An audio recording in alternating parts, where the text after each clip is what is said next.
I have a problem. I cannot follow all this discussion. Most of it I don't understand.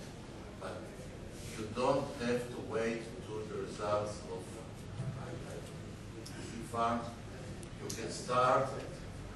Anyhow, it takes time till you get the land, till you get the money, till you organize. Start today. You can start today. There are results from different parts of the world and it works. So you can do it.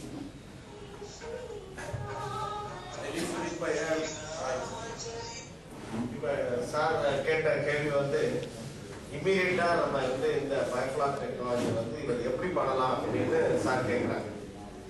So Joram sir சொல்றாங்க அதுக்கு நான் உடனே உதவி செய்ய தயார் இல்லை. நாங்கள் ஆன்பாம் trial sir நான் வந்து இவ்வளவு நாள் வந்து லேப்ல தான் இருந்தேன்.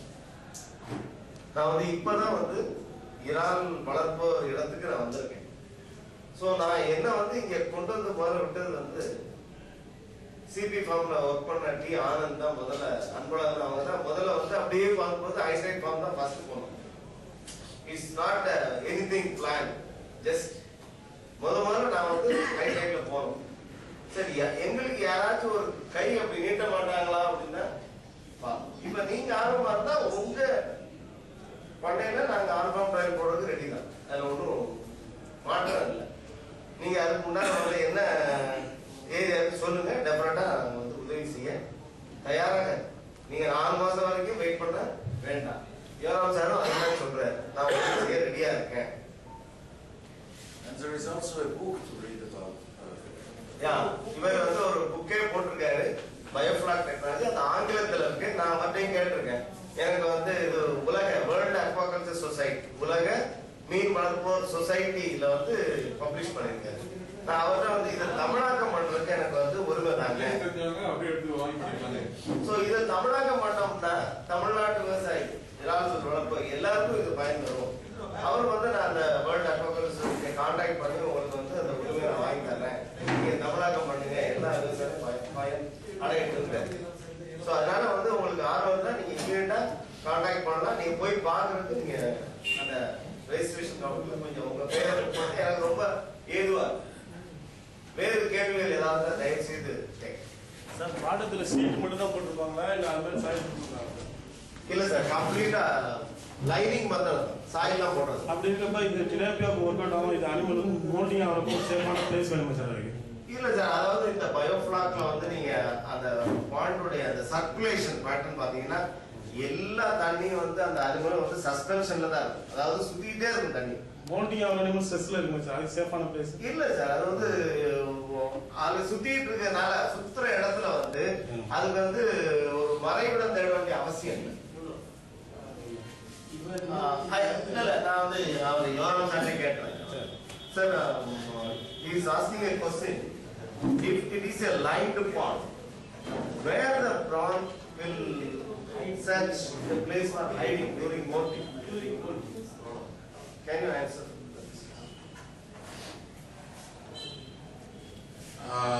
It is done in many places that you have seen all these pictures on thousands of hectares that the shrimp are doing pretty well with the plastic lining.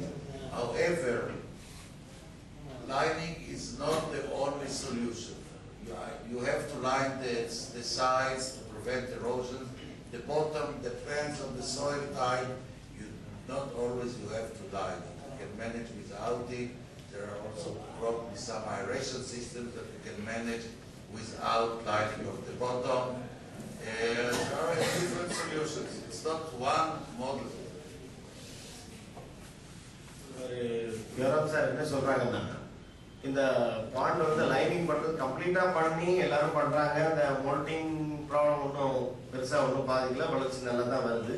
அப்படி உங்களுக்கு ஸ்பெசிபிக்கா இது வந்து ஒரே ஒரு சிஸ்டம் கிடையாது. கம்ப்ளீட்டா லைன் பண்ணல, சைட்ஸ் லைன் பண்ணலாம், பாட்டம் சாயில பொறுத்து அது லைன் பண்ணாமலும் இருக்கலாம். அதனால அதுக்கு ஏகப்பட்ட சொல்யூஷன்ஸ் இருக்கு. இது வந்து ஒரு சிம்பிள் சிஸ்டம் கிடையாது. லைனிங் தான் கண்டிப்பா, ஆனா சைட்ல கண்டிப்பா பண்ணணும். பாட்டம்ல பண்றதா இல்லைங்கிறது அந்த சாயில் கண்டிஷனை பொறுத்து. இதுல என்னன்னா பயோஃப்ளாக் வந்து வெயிட்லெஸ் பார்ட்டிகல். ஸோ அந்த வெயிட்லெஸ் பார்ட்டிகல்ல இருந்து தண்ணி சுத்தும் போது சைட்ல வந்து சுத்தும் போது என்ன பண்ணும்னா அந்த மண்ணுக்கு பாத்தீங்களா அத வந்து இந்த மண் துகள் அது வந்து தண்ணியிலேயே இருக்கும். அந்த ஒரு துகள் வந்து அந்த பயோபிளாக்ல போய் ரெஸ்ட் ஆச்சுன்னா வெயிட் கூடிடும். உடனே அது சரணு கீழே பாட்டம்ல போயிடும். ஸோ சஸ்பென்ஷன்ல இருந்தா தான் ரால் கூடாது. அடியில போயிடுச்சுன்னா கழிவு. ஸோ கழிவு என்னாகும், அது மக்கி பின்னையும் வந்து நமக்கு ப்ராப்ளம் தரும்.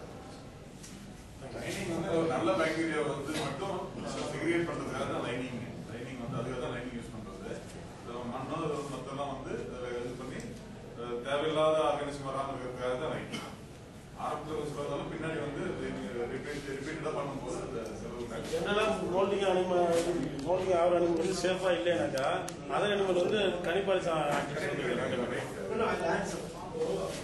நீங்க ஒரு இதை கற்பனை பண்ணி பாருங்க. லைனிங் பண்ணாத பாண்டு மண், ஓகே, மண் இருக்கிற பாண்டு, அப்புறம் இதுல லைனிங் பண்ண பாண்டு. இப்போ மோல்டிங் போது ஷ்ரிம்ப் வந்து மண்ணுக்குள்ளேயே வெடிச்சுக்கும். தண்ணியில அப்படியே இருக்குல்ல, அப்படியே இருக்குல்ல, அதே மாதிரிதான் இங்கேயும். இங்க என்னன்னா மண் இல்ல, இங்க HDP லைன். அதுதான் மோல்டிங் வந்து ரெண்டே காமன் தான். இது ஒன்றும் பிரச்சனையே இல்லை. ஓகே, உங்க ஆர்வம் புரியுது, பட் டசன்ட் மேட்டர். நீங்க சொல்ற இந்த பாயிண்ட் வந்து கண்டிப்பா ஆராய்ச்சி புரியுது. அது மோல்டிங் சைட்ல எங்க இருக்கு, கண்டிப்பா வந்து நம்ம வந்து மோல்டிங் சைட்ல வந்து கண்டிப்பா ஒளிஞ்சுதான் இருக்கணுங்கிற அவசியம் இல்ல. நீங்க சொல்றது வந்து விஞ்ஞானில நாங்களும் அப்படிதான் படிச்சிருக்கோம், இல்லைன்னு சொல்ல. இது வந்து கண்டிப்பா வந்து ஒரு ஆராய்ச்சிக்கு உரிய ஒரு கேள்வி, நான் இல்லைன்னு சொல்றேன். பட் அதனால வந்து ஒரு பாதிப்பும் வளர்ச்சியில வந்து வளர்ப்புல வரல. அப்படிதான் அவர் யோரம் சார் சொல்றாரு. வேற ஏதாவது கேள்வி இருந்தாரு?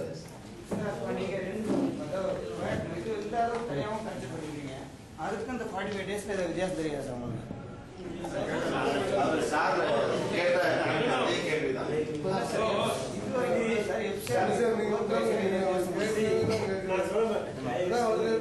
உங்கள் அனைவருக்கும் நான் சொல்ல விரும்புவது என்னவென்றால், இந்த சோதனை முடியட்டும், வேதனை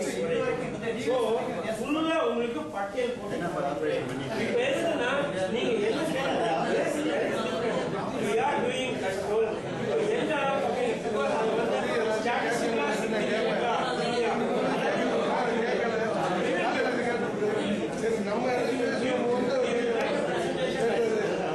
வளர்ச்சி வித்தியாசம் நிச்சயமாக உள்ளது. பட் ஆனா வந்து அதை வந்து முழுமையா நம்ம பார்க்கணும்னா, அதாவது வளர்ச்சி வித்தியாசம் இருக்கு, இல்லன்னு இல்லை. பட் அதை வந்து கண்டிப்பா முழுமையா நம்ம காமிக்கும் போது உங்களுக்கு திருப்தி இருக்கு. இப்ப நாம திருப்பி சொன்னா போதும். அதாவது இவரோட ஹைலைட் ஃபார்ம் வந்து எக்ஸ்பெரிமெண்ட் பண்ணிட்டு இருக்காங்க. ஆனா இவர் வந்து பண்ணி முடிச்சதுல வந்து நல்ல வளர்ச்சி இருக்குன்னு சொல்லியிருக்காரு. பாத்துங்க, இதை நீங்க இப்போதைக்கு நீங்க எடுத்துக்கிடுங்க. ஏன்னா இப்போதைக்கு இவர் பண்ணிட்டு இருக்காரு. இது வந்து ஒரு முக்கியமான ஒரு தொழில்நுட்பம். பாத்துங்க, இதை ஒரு பண்ணியே முடிச்சிருக்காரு. நீங்க சொல்ற போல கண்ட்ரோல் பாயிண்ட்லயும் சரி, அதே போல எக்ஸ்பெரிமெண்ட் பாயிண்ட்லயும் சரி, திலப்பியாலையும் வண்ணமீதியும் பண்ணும் பொழுது இவருக்கு வந்து அதிக 20% வளர்ச்சி வந்து சொல்றாரு. பாத்தீங்க, இதை நீங்க ஒரு குறிக்கோள் ஆகுது. இதுக்கு வந்து ரிசல்ட் கூடிய சீக்கிரம்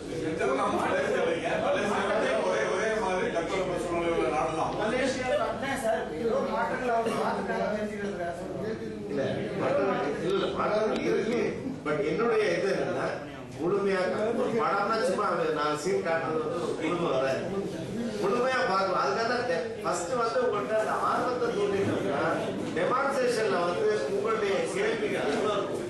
நீங்களே நினைச்சு பாருங்க, ஒரு ரஜினி படம் வரதுக்குள்ள ட்ரைலர் ஓடுது, படம் எவ்வளவு ஆர்வமா போய் பார்க்கணும். அதுதான் நான் இப்ப செஞ்சிருக்கேன். விழிப்புணர்வு தூண்டுறதுனால I just want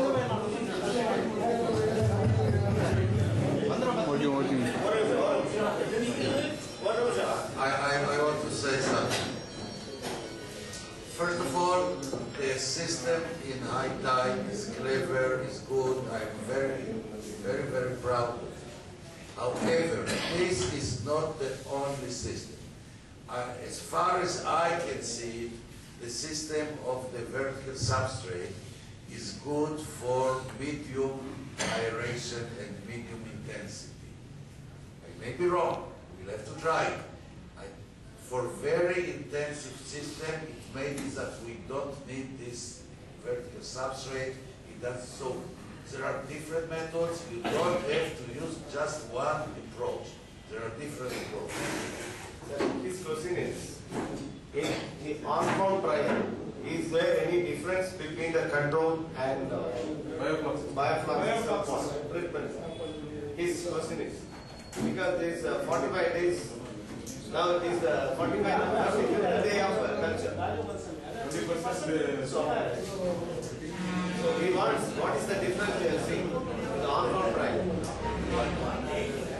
Now the control is a system without the vertical substrates and without light.